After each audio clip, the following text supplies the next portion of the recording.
Mike Gearhart, 9 years. Hi, my name is Melody Schloter. I've been with South Metro for about 6.5 years. Lance Axmith, 8 years. John Frank, 9 years. Hi, my name's Tom Brown. I've been here for 8.5 years. Becky Tatro, 23 years. I'm Nick Myers. I've been with South Metro for 5 years. Wayne Middlestad, I've been here 31 years. Norbert Pogrzalski, I've been with South Metro for 5 years. Michael Brady, I've been here for 5 years. Name's Michael Rabins, been here about 6 years. Fleet parts manager, just order all the parts for the rig. Hi, my name's Brandon Knox, and I've been with South Metro for about 3 years. Hi, my name's Matt West. I've been with South Metro for 12.5 years. I am Ray Smith. I have been here for 3 years. Mike Clark, been here 3.5 years. Hi, my name is Steve Bennett. Most people call me Pops. I've been working for Castlewood South Metro for 37 years.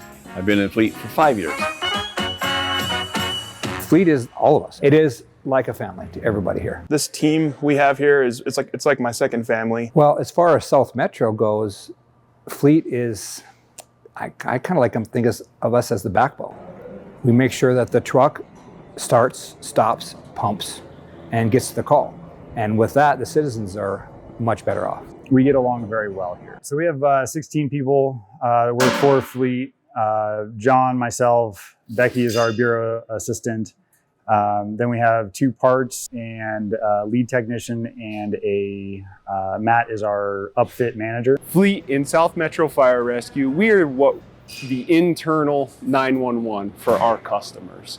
So when the firefighters need to go on a call, it's up to us to make sure that the vehicles are up to snuff for anything they may encounter to the call, at the call, and on the way home from the call. And it's not just specific to the firefighters, it's on the staff side of the house as well in their units. I don't like to tout us too much, but yeah, I think we are one of the integral parts of the district. You know, it's like finance. They have to do the payroll and all that stuff. Everybody plays their part, but I think we play a pretty big part on keeping these trucks on the road.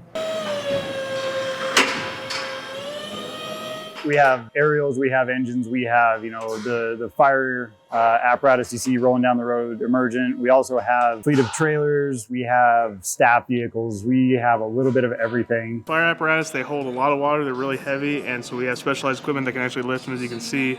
And this is just this one column out of 4, 9,000 pounds just on this one column. Fleet is repair and maintenance. That is our bread and butter. Comes to us broken, has some sort of an issue, we fix it. Make sure that it stays on the road and it's safe to be there for the people that operate the vehicles as well as for the people that we're serving. Pride ourselves on being able to work on a little bit of everything here. We have to take panels off to find wires that are broken or pinched. There's a lot of electronics, a lot of diagnosis, a lot of engines are all electronic now. Computer work, we have to look at diagrams. I can show you a wiring diagram. It looked like spaghetti in a plate to most people, but we can follow the diagrams out, the wires out, find a problem. This truck was one of them. Because we're so specialized in what we do, we are very good at it, right? And I don't like to, toot my own horn, but this is, these guys, they are really good at what they do. So, you talk about like going to a doctor, right? You have your general, your GP, but they're referred out to specialists for like an x-ray or something. We are those specialists. So we make sure that these trucks, do what they need to do for the community, right? These are a very specialized vehicle. I equate them to race cars. They're big, they're expensive, and when they break, it's costly. And you need that skill set, the knowledge, the ability to be able to, what is the issue, dive into it efficiently, and get it fixed and back on the road in a timely manner. When I first started out as a technician, I never really realized or even knew there was a need for EVTs or emergency vehicle technicians. I liked cars, I liked trucks, and I wanted to fix them. And I took pride in knowing that, what I did made a difference. People got to work and stuff like that when I was in the private industry. And I learned about this opportunity of being an emergency vehicle technician. And it really kind of opened up this new opportunity or a really new world of using my skills I had learned to really make an even bigger difference. When you know that you've done the best you can do to help these fire trucks make it to a call, or a medic unit get somebody to the hospital, whatever the need may be, it really puts a whole new meaning to the work you're doing. When you call 911 on what could be your worst day, there should be no doubt in your mind what we do here in Fleet We've done it to the best of our ability, so you know that fire truck will be there. There will be good apparatus that shows up to help you on what could be your worst day. That's our piece in it, is knowing that when you have a bad day, our part is setting up that mission to where it's going to be successful, and that's the equipment getting to the call for the folks to be able to help you. It is more than changing oil and putting brakes on. Yeah, definitely not just throwing wrenches. This is the first job I've ever been to that they treat you as a crew member, you know, like you are a first responder here, whether it's wrenching on a truck at 2 a.m. that blew a hose, or plowing out, or showing up to a fire scene with to help a crew with the flat tire. Again, it's really prideful knowing that they're counting on me to get them so people can count on us. I'm the first line of defense through those snowstorms, and if we can get the crews in there faster, we've actually helped dig out police officers that are stuck, sheriff's deputies that are stuck. The only reason they got to them without walking was because I was there at the snowplow. I mean, we are essential to making this department run, and it's a great feeling to go home at the end of the day and knowing that my hard work does pay off, and I can see my hard work, the shop's hard work, that these trucks are in service and they are reliable for our citizens. I think for Fleet, in my viewpoint, we're like a cog on a wheel, right? You have spokes on the wheel. Could you take Fleet off and the wheel operate? Sure, it could probably operate. Would it operate well? No, it wouldn't. And as you take those spokes off, the organization becomes less than. You need each one of those spokes. And our piece in that is being able to provide that quality equipment to the folks that we're serving. It's about safety. It's about the readiness. It's about knowing that our men and women online don't have to worry about, hey, is this truck gonna start? Is it gonna stop? Is it gonna pump when we get there?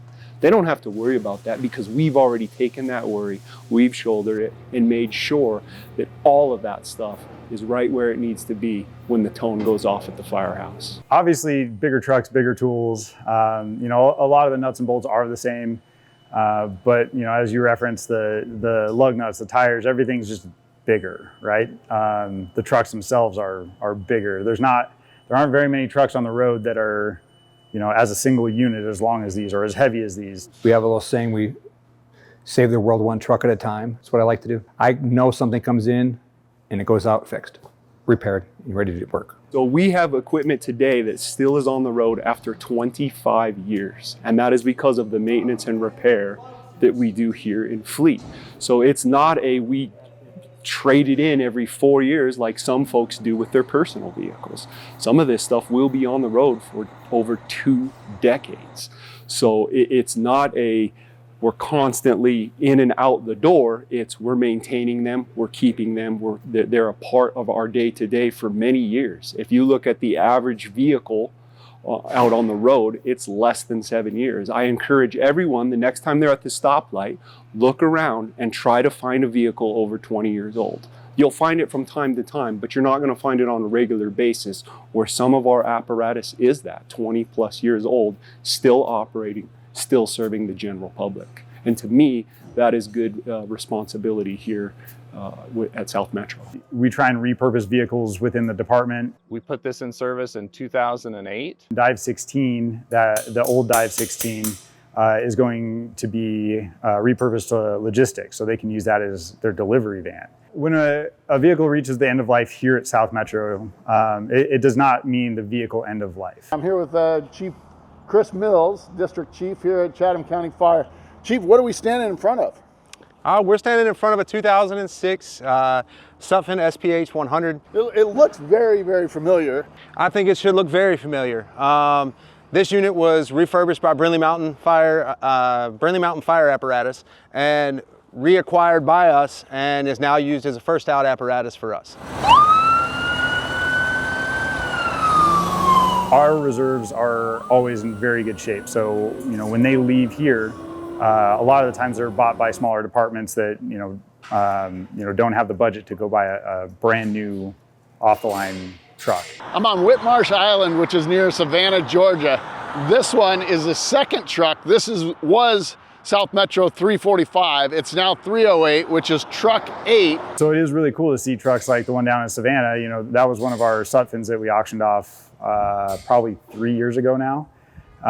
So to see that back in service as a front line down there is really cool, and it is a testament to, you know, the quality work that we hold ourselves to. Hey, so check this out. So this is a ladder, and look at this. This is one of the old South Metro ladders. There it is. It's got the sticker still on it. They kept it there for the history. South Metro 345. Again, this was Tower 45, and now it's out here serving the people in Whitmarsh Island. That means a lot, actually, because that tells me that we took good care of it. We did what was necessary to keep it safe and on the road. So now what we did helps keep those citizens safe as well. And that's a big feather in my cap, I would say, and all of our caps for doing that. If this truck ever makes it back to Colorado, we can still go on E470. It's still got the express toll. Fire trucks are a very specialized unit. There is no place for us to go and rent them. So what we have is what we have. We don't have the ability when one breaks down, or one is in an accident, or we lose one from a catastrophic event, to call up a vendor and say, hey, we're going to pay a certain amount of money to borrow one for a while. Much like you would if your car got hail damage and it's in the shop, you just go rent one. No big deal. We don't have that choice. We have to maintain these, keep these on the road, and plan out when we're going to replace them so that we're successful in meeting that mission, which is helping the general public. And that takes years of planning. I think everyone remembers COVID. Everyone remembers how it affected them some way or some form. And that is very true with apparatus. Today, it is 4 years from the time you order a unit to the time you receive it when ordering a fire apparatus. That is a long time. Imagine personally, whether it's your washing machine, your car, a pair of shoes. Hey, it's time for me to buy one, and now you got to wait 4 years. You're putting in the order, you're going to wait 4 years. We make sure the truck does the job, right? The very specific job that these trucks are designed for. We are the ones that make sure that they're capable of doing so. Whether it's my family or citizens, I would almost treat them or think of them the same way when I'm doing my part of the job, and that is, repairing the apparatus and keeping them on the road.